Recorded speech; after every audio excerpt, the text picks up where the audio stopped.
ओ भास्कर जाधव, राज्यातल्या 86,000 एसटी कामगारांच्या संदर्भात प्रश्न आहे. 86,000 एसटी कामगार, 86,000 एसटीच्या सुमारे 86,000 कर्मचाऱ्यांच्या न्याय हक्काला या सभागृहातील महायुती सरकार दाद देते. अध्यक्ष महोदय, एसटी ही केवळ परिवहन संस्था नाही, ती महाराष्ट्राच्या सर्वसामान्य जनतेची जीवनवाहिनी आहे.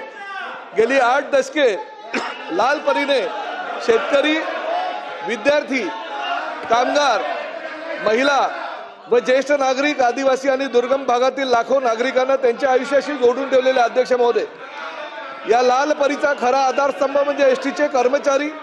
उन्हाळा असू द्या, पावसाळा असू द्या किंवा कोणतेही संकट असू द्या, स्वतःच्या कुटुंबापेक्षा प्रवाशाच्या सुरक्षिततेला प्राधान्य देणारे या कर्मचाऱ्यांचे योगदान शब्दात मांडणे अशक्य आहे. अध्यक्ष महोदय, याच कर्मचाऱ्यांच्या अनेक वर्षापासून प्रलंबित असलेल्या न्याय मागण्यांबाबत शासनाने अत्यंत सकारात्मक भूमिका घेतली आहे. मुख्यमंत्री माननीय देवेंद्रजी फडणवीस, उपमुख्यमंत्री माननीय एकनाथजी शिंदे आणि उपमुख्यमंत्री आदरणीय सुनेत्राताई पवार यांच्या नेतृत्वाखालील महायुती सरकारने एसटी कर्मचाऱ्यांच्या भावना समजून घेत हा ऐतिहासिक निर्णय घेतलेला. अध्यक्ष महोदय, मला या सभागृहाला सांगताना आनंद होत आहे, राज्य सरकारी कर्मचाऱ्यांप्रमाणे एसटी कर्मचाऱ्यांना महागाई भत्ता 53% 58% करण्यात आलेला. अध्यक्ष महोदय, त्याचबरोबर घरभाडे भत्ता 8, 16, 24% 10, 20 आणि 30% वार्षिक वेतनवाढीचा दर 2% 3% करण्यास मंजुरी देण्यात आलेली. अध्यक्ष महोदय, हा ऐतिहासिक निर्णय या सभागृहामध्ये महायुती सरकारच्या माध्यमातून आज मी जाहीर करतो, याचा मला अभिमान आहे. आजपर्यंत आमच्या पक्षाचे नेते आणि उपमुख्यमंत्री एकनाथ शिंदे साहेब यांनी एसटी कर्मचाऱ्यांना भरभरून दिलं. त्या महाविकास आघाडी म्हणत होते त्यांनी बिघाडी करून टाकली. त्यांच्या कार्यकाळामध्ये कधी नव्हे तो एवढा एसटीचा संप भरकटलेला होता. आणि आज एसटी कर्मचाऱ्यांनी आंदोलनाची हाक दिल्यानंतर आंदोलनापूर्वीच आम्ही हा निर्णय घेतला. अध्यक्ष महोदय, या निर्णयामुळे एसटी महामंडळावर सुमारे 45 कोटी रुपयांचा अतिरिक्त आर्थिक भार पडणार असला तरी कर्मचाऱ्यांच्या न्याय हक्कापुढे हा खर्च गौण आहे. कारण कर्मचाऱ्यांचे मनोबल उंचावल्याशिवाय एसटी अधिक सक्षम होऊ शकत नाही, ही वस्तुस्थिती आहे. याचबरोबर कर्मचाऱ्यांच्या महागाई भत्ता, घर भाडे भत्ता आणि वार्षिक वेतनवाढीच्या थकबाकीसह वैधानिक देणी मिळून सुमारे 5,649 कोटी रुपये अदा करण्यासाठी भविष्यामध्ये शासन कटिबद्ध आहे. अनेक वर्षांची ही प्रलंबित मागणी पूर्ण करण्यासाठी आम्ही कटिबद्ध आहोत. मी एसटी कर्मचाऱ्यांच्या सर्व संघटनांचे मनापासून आभार मानतो. त्यांनी संघर्ष केला, संयमही राखला, सकारात्मक चर्चेच्या माध्यमातून मार्ग काढण्यावर त्यांनी विश्वास ठेवला आणि विशेषतः कृती समितीचे नेतृत्व करणारे आमदार गोपीचंद पडळकर साहेब, त्याचबरोबर आमदार सदाभाऊ खोत यांनी वेळोवेळी आणि त्याचबरोबर कृती समितीचे सर्व सदस्य यांनी वेळोवेळी कर्मचाऱ्यांच्या भावना या सभागृहात प्रभावीपणे मांडल्या. त्यांच्या प्रयत्नांचेही मी कौतुक करतो. या निर्णयानंतर कर्मचाऱ्यांनी 29 जून रोजीचे धरणे आंदोलन मागे घेण्याचा निर्णय घेतलाय. मी शासन आणि कर्मचाऱ्यांबद्दल परस्पर विश्वासाची मोठी पावती आहे. अध्यक्ष महोदय, आजचा हा निर्णय केवळ वेतनवाढीचा नाही तर विश्वास वाढवण्याचा आहे. हा निर्णय केवळ आर्थिक नाही तर मानवी संवेदनाचा आहे.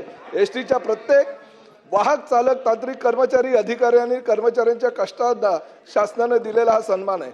आपण सर्वांनी मिळून एसटीला आर्थिकदृष्ट्या सक्षम, आधुनिक आणि प्रवाशांच्या विश्वासाला पात्र अशी संस्था बनवायची आहे.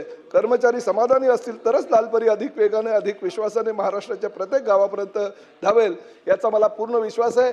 सर्व सन्माननीय सदस्यांच्या ज्या एसटीच्या भावना आहेत त्यांनी त्या भावना सभागृहामध्ये व्यक्त केल्याबद्दल त्यांचे मी मनापासून आभार व्यक्त करतो.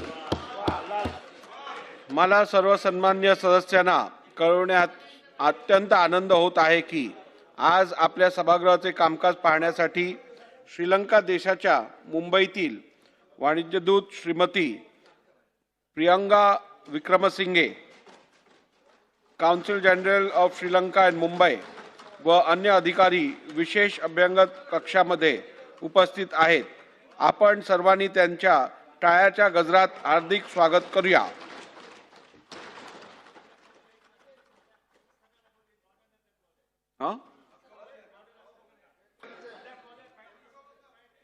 चला घ्या, पुढे घ्या. नाही, मी त्याच्यावर सांगतो तुम्हाला. नाही, आगे आज या सभागृहाचे सन्मान्य सदस्य व माननीय मंत्री श्री नितेश राणे यांचा आज वाढदिवस असल्यामुळे सभागृहाने त्यांना शुभेच्छा द्याव्यात. मंगळवार आहे. लक्षवेधी क्रमांक 2. झालं, तुम्ही आवाज गोंधळ करवतात तेव्हा. अध्यक्ष महोदय,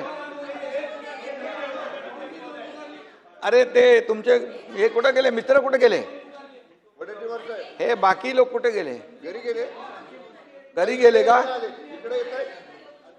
अध्यक्ष महोदय, मगाशी मी सभागृहात नव्हतो मी मगाशी ते चर्चा चालू होती ती.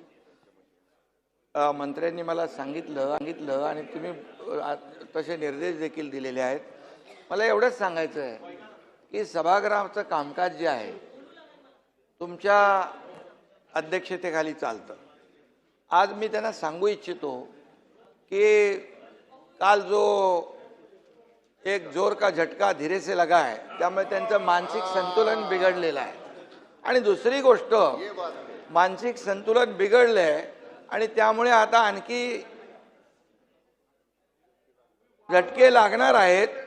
अध्यक्ष महोदय, तुम्ही सभागृहाचं कामकाज नियमानुसार चालवता आणि आजपर्यंत तुम्ही दिलेले निर्देश आणि तुमच्या अध्यक्षतेखाली या सगळ्या विरोधी पक्षाला देखील त्यांचे मांडण्यासाठी, प्रश्न मांडण्यासाठी जो काही वेळ देता तो आतापर्यंत कधी विजयभाऊ दिला होता का? आणि दुसरी गोष्ट, राज्यमंत्री असतात, एखाद्या प्रश्नाला, एखाद्या लक्षवेधीला अतिशय व्यवस्थित न्याय मिळाला पाहिजे. म्हणून तुम्ही हे जे काय कामाचं वाटप तुमच्या अध्यक्षतेखाली झालेलं आहे आणि ज्या ज्या वेळेस राज्यमंत्री जेव्हा प्रश्नाचं उत्तर द्यायला कधी त्याच्याकडून अधिक कमी जादा माहिती मिळते त्यावेळेस स्वतः मंत्री असतात, मी स्वतः येतो, मुख्यमंत्री स्वतः येऊन उत्तर देतात आणि त्यामुळे हे कलेक्टिव्ह आमची रिस्पॉन्सिबिलिटी आहे, जबाबदारी आहे. त्यामुळे काय आहे, आता काय झालंय, त्यांच्याकडे मुद्दे नाही आहे, ते डेस्परेट झालेले आहेत, फ्रस्ट्रेट झालेले आहेत आणि आता त्यांचं मानसिक संतुलन बिघडलेलं आहे. त्यामुळे आता ते नाही आहेत. नाही तर मी बोललो असतो, कोण होता असं तू, काय झाला असं तू, अरे वेड्या असा वाया गेला असं तू, अरे काय आहे. त्यामुळे अध्यक्ष महोदय, त्यांना जे जे काही प्रश्नांचे उत्तर पाहिजे त्यासाठी सभागृहात थांबले पाहिजेत आणि म्हणून प्रत्येक प्रश्नाचं उत्तर द्यायला सरकार समर्थ आहे. बिलकुल आम्ही समर्थ आहोत. प्रश्न मांडण्याची जबाबदारी जी आहे ती त्यांनी पार पाडली पाहिजे. नुसतं स्टंटगिरी करून येऊन इथे काहीतरी बडबड करून जायचं आणि सभागृहाचा वेळ वाया घालवायचा. आणि म्हणून मी आपल्याला सांगतो, विजय भाऊ तुम्ही समजदार आहे, ते जयंतराव, नाना भाऊ, ते तुम्ही बी त्यांच्या नादाला लागले, काय पोराटोरांच्या नादाला लागतात तुम्ही, असं काय. त्यामुळे अध्यक्ष महोदय, पूर्णपणे या ठिकाणी सभागृहामध्ये विरोधी पक्ष जे जे काही या शेतकऱ्यांचे प्रश्न मांडा, या महाराष्ट्रातल्या जनतेचे प्रश्न मांडा, जिथे शेतकऱ्यांच्या अडचणी आहेत ते प्रश्न मांडा, त्याला उत्तर द्यायला आम्ही लोक खंबीर आहोत. सरकार खंबीर आहे. प्रत्येक याला पैसे शेतकऱ्यांना आतापर्यंत, नाना भाऊ, आतापर्यंतच्या इतिहासामध्ये, मी 2.5 वर्ष मुख्यमंत्री होतो, आता देवेंद्रजी काम करता, आतापर्यंतच्या इतिहासात 45,000 कोटी रुपये शेतकऱ्यांना देण्याचं काम केलंय. 15,000 रुपये नुकसान भरपाई. त्यानंतर तुम्हाला सांगतो, पहिलं तुमच्या काळामध्ये NDRFच्या निकषाने पैसे देत होते, आम्ही NDRFच्या दुप्पट केलं, 2 हेक्टरचं 3 हेक्टर केलं. सततच्या पावसाचं नुकसान मिळत नव्हतं ते दिलं. अरे बाबा, गोगलगाईनी केलेलं नुकसान पण मिळत नव्हतं तेही चालू केलं आम्ही. 6,000 रुपये प्रधानमंत्री मोदीजी देतात, 6,000 आपण चालू केले महायुती सरकारने. हे लक्षात ठेवा ना तुम्ही. आणि त्यामुळे काही पैसे नाही दिले, काहीतरी शेतकऱ्यांवर अन्याय केला, हे खोटं नाटक चालणार नाही. महाराष्ट्रातल्या जनतेने दाखवून दिलेलं आहे, जागा तुमची, तुम्हाला बोलत नाही, जागा दाखवून दिलेली आहे.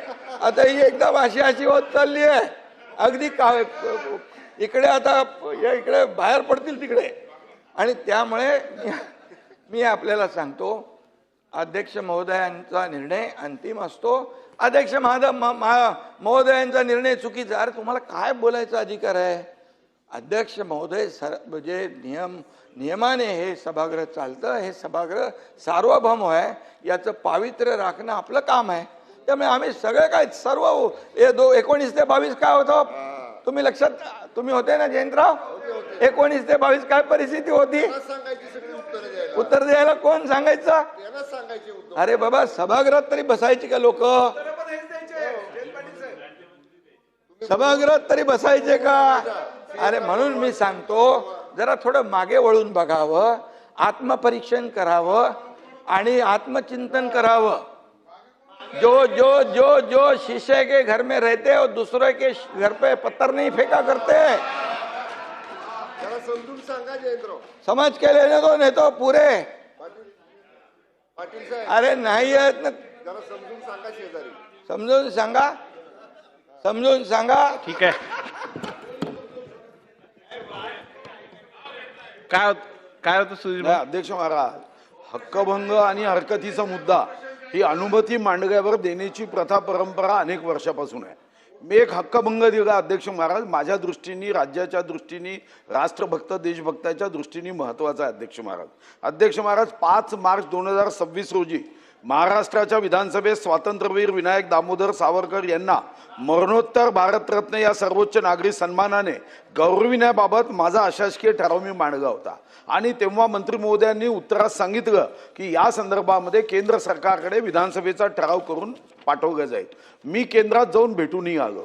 राज्याच्या अध्यक्ष महाराज या नस्तीचा जेव्हा पाठपुरावा करतो तेव्हा असे अधिकारी तिथं सापडतात की स्वातंत्र्यवीर सावरकर सारख्या राष्ट्रभक्तांच्या संदर्भात फक्त वित्तीय कोणताही ताण नाही, फक्त विधानसभेचा ठराव करायचा अध्यक्ष महाराज. यामध्ये कोणतेही पैसे मागितले नाही आहे अध्यक्ष महाराज. यामध्ये भावनेचा आदर करायचा आहे. महाराष्ट्राच्या जनतेच्या हृदयामध्ये जी जाज्वल्य राष्ट्रभक्तीची ज्योत प्रज्वलित केली, त्या राष्ट्रभक्त देशभक्त स्वातंत्र्यवीर सावरकरांचा भारतरत्नाचा प्रस्ताव आपल्याला पाठवायचा आहे. 2019च्या भारतीय जनता पार्टीच्या जाहीरनाम्यात सुद्धा महात्मा ज्योतिराव फुले, क्रांतीज्योती सावित्रीबाई फुले आणि स्वातंत्र्यवीर सावरकरांचा ठराव विधानसभा करेल असं सांगितलं. आणि म्हणून अध्यक्ष महाराज मी अशासकीय ठराव मांडला.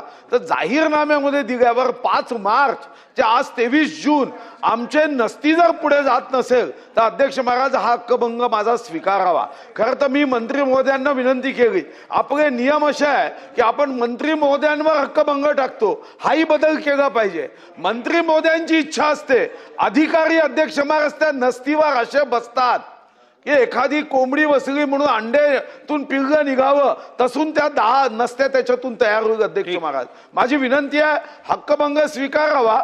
जरी मी मंत्री महोदयांच्या विरोधात मांडत असलो तर या अधिकाऱ्यांच्या विरोधात स्वीकारला पाहिजे असा नियम बदलावा. ठीक आहे. मी आपण दिलेली जी माहिती आहे किंवा हरकतीचा मुद्दा जो सादर केला आहे त्याबद्दलची संपूर्ण माहिती घेईन. परंतु प्रथम दर्शनी असं दिसून येत आहे की हे सभागृहात दिलेलं आश्वासन होतं आणि त्यामुळे आपल्याकडे आश्वासन समिती आहे.